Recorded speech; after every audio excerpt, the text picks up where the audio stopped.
مفتی سراج حکیم صاحب کے آفیشیل چینل کو سبسکرائب کریں۔ میرے محترم سامعین،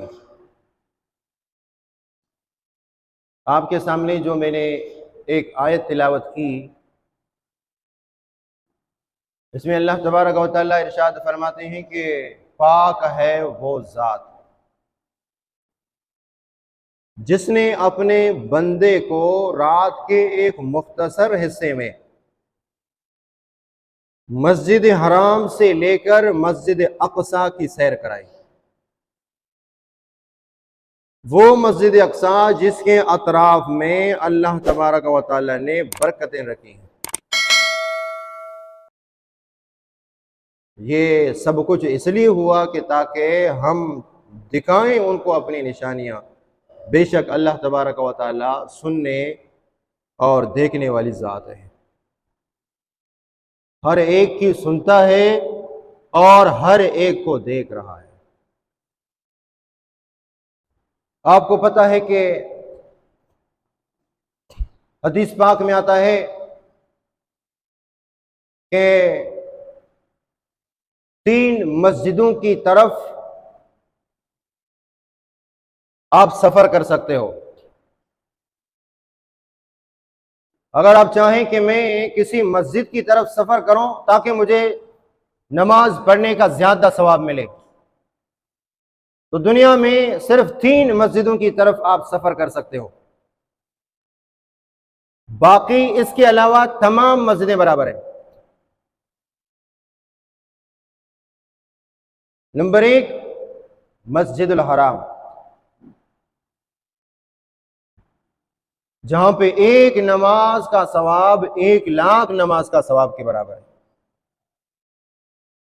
اگر ایک آدمی اس نیت سے مسجد حرام کی طرف سفر کرتا ہے کہ تاکہ مجھے زیادہ ثواب ملے، تو وہ مسجد حرام کی طرف سفر کر سکتا ہے۔ اسی طرح نمبر 2، مسجد نبوی، جو نبی اکرم صلی اللہ علیہ وسلم کے نام سے منسوب مسجد ہے، مسجد نبوی مدینہ منورہ میں، مسجد حرام مکے میں، مسجد نبوی مدینے میں۔ اگر کوئی یہ کہے کہ مجھے عام مسجدوں کے بنسبت زیادہ ثواب ملے کسی مسجد میں نماز پڑھنے کا، تو وہ مسجد نبوی کی طرف بھی سفر کر سکتا ہے۔ ایک روایت کے اندر آتا ہے کہ 50,000 نمازوں کا ثواب ملے گا ایک نماز پڑھنے کا مسجد نبوی میں۔ ایک روایت کے اندر آتا ہے 1,000 نمازوں کا ثواب ملے گا مسجد نبوی میں ایک نماز پڑھنے کا۔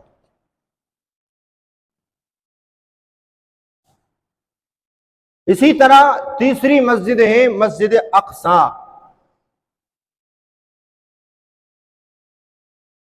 اور جس کے بارے میں آپ نے سنا ہے، دیکھا ہے کہ وہ آج کل یہودیوں کے قبضے میں ہیں، اور یہودی خوشی کے مارے کبھی اس میں مسلمانوں کو شہید کرتے ہیں، کبھی دیکھیں کسی ماں کو، بیٹی کو، بچے کو گھسیٹ رہے ہیں، کبھی دیکھو وہاں پہ یہودی ڈانس کر رہے، ناچ رہے ہیں۔ ان کو اپنی طاقت پہ ناز ہے، لیکن یاد رکھیں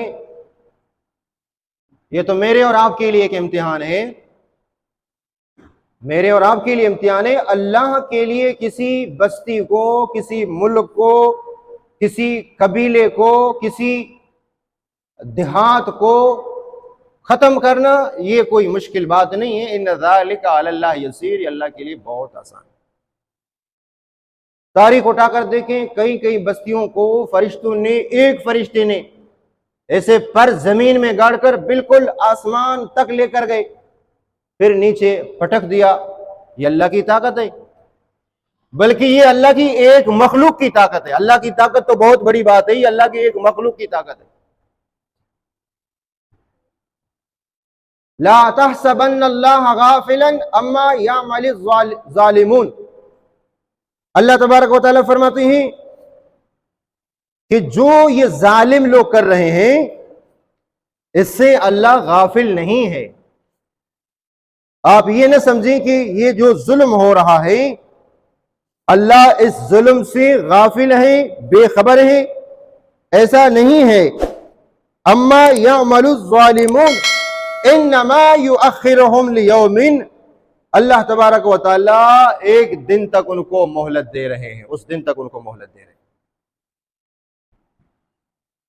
ایک ایک ظلم کا حساب ہوگا، اور جو اللہ کی گرفت ہوگی، اللہ کا عذاب ہوگا، تبھی اللہ تبارک و تعالیٰ نے اپنا عذاب بھی سخت کیا ہوا ہے کہ اللہ کی ڈیل بھی بہت لمبی ہے، اللہ کی گرفت اور اللہ کا عذاب بھی بہت سخت ہے۔ مجھے اور آپ کو غصہ آتا ہے کہ یار ابھی گلا نوچ لو اور دبا لو، نہیں، اللہ حلیم ذات بردبار ہے، اللہ کے حلم کا مقابلہ کون کر سکتا ہے؟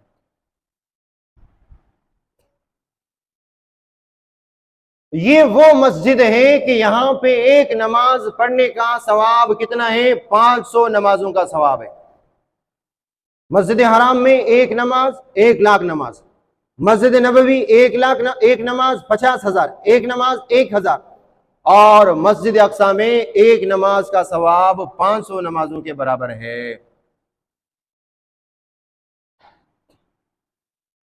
میں نے یہ کہا کہ یہ جو مسجد ہے یہودیوں کے قبضے میں ہے آج، حالانکہ یہ وہ مسجد ہے جس میں اللہ کے نبی نے 2 مرتبہ پیغمبروں کی امامت کی ہے،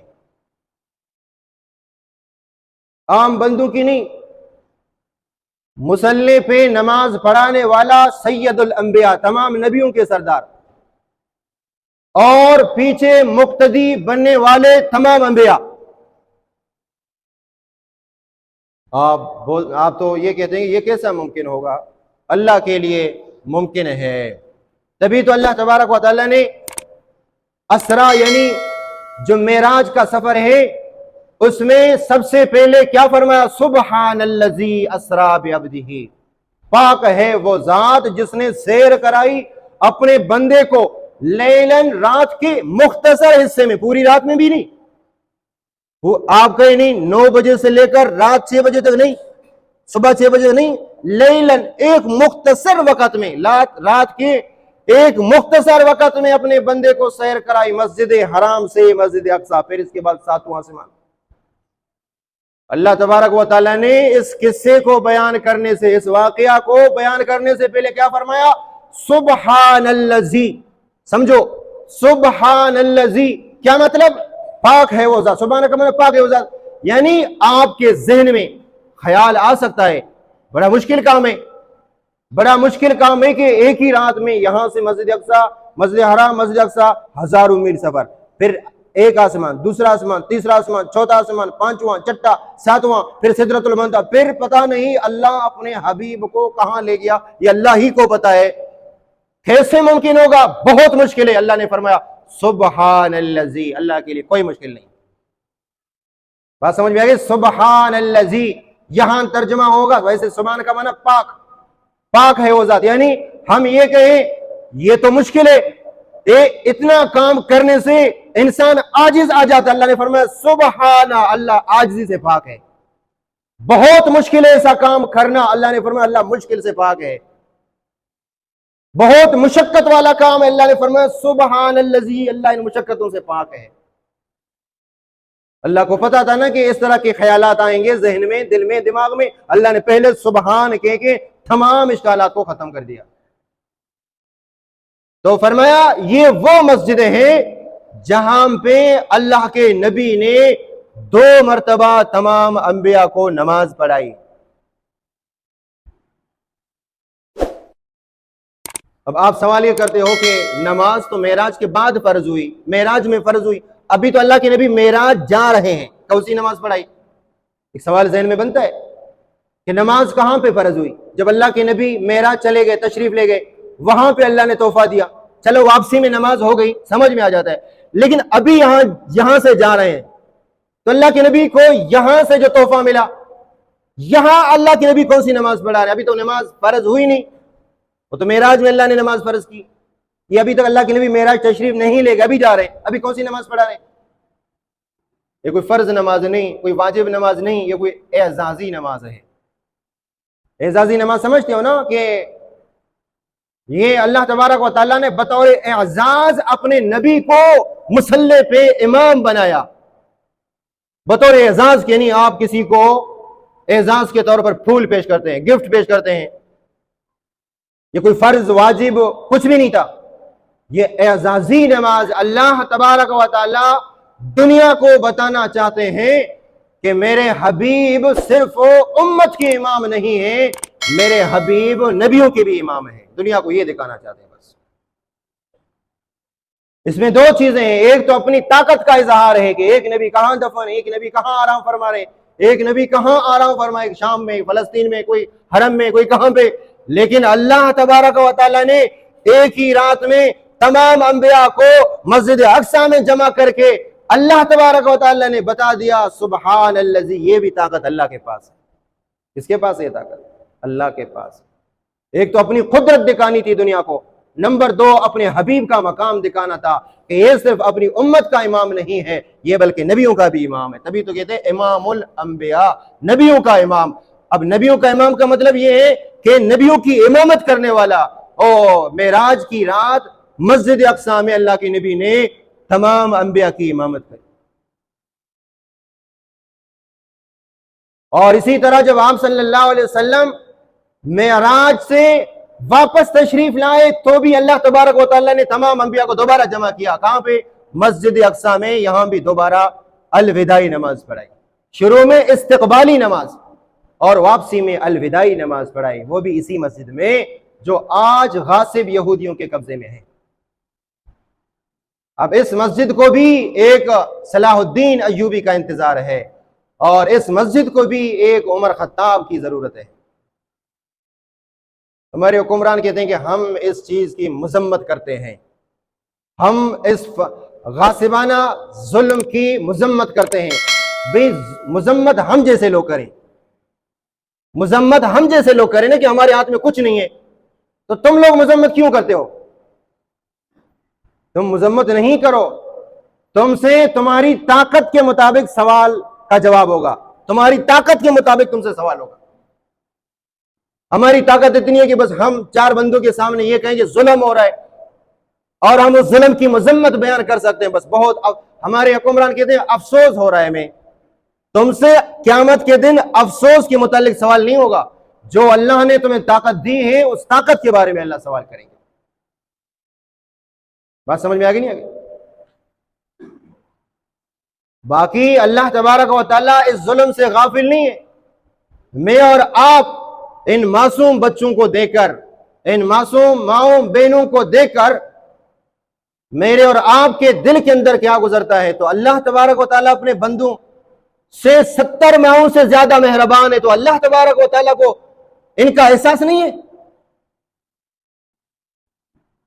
مجھے اور آپ کو اتنا دکھ ہوتا ہے ہزاروں لاکھوں میل دور ہو کر کہ ہم ان معصوم بچوں کے چیتڑے اڑتا دیکھیں گے تو ہمیں کتنا دکھ ہو رہا ہے، کتنا ہمیں اور آپ کا افسوس ہو رہا ہے۔ وہ تو اللہ کے بنائے ہوئے مخلوق ہیں، تو اللہ کو کیوں احساس نہیں ہوتا؟ یہ سوال بنتا ہے نا کہ اللہ کو ان چیزوں کا احساس کیوں نہیں ہوتا؟ تو فرمایا وَلَا تَحْسَبَنَّ اللَّهَ غَافِلًا، اللہ کو غافل نہ سمجھو، جو یہ ظالم ظلم کر رہے ہیں اللہ کو غافل نہ سمجھو، انما یؤخرہم لیوم تشخص فیہ الابصار۔ جب اللہ تبارک و تعالیٰ کی پکڑ آ جاتی ہے، لیکن اللہ تبارک و تعالیٰ نے مجھے اور آپ کو بھی ذرا حس دیا ہے کہ میں اور آپ ان کے لیے کیا کر سکتے ہیں۔ کہتے ہیں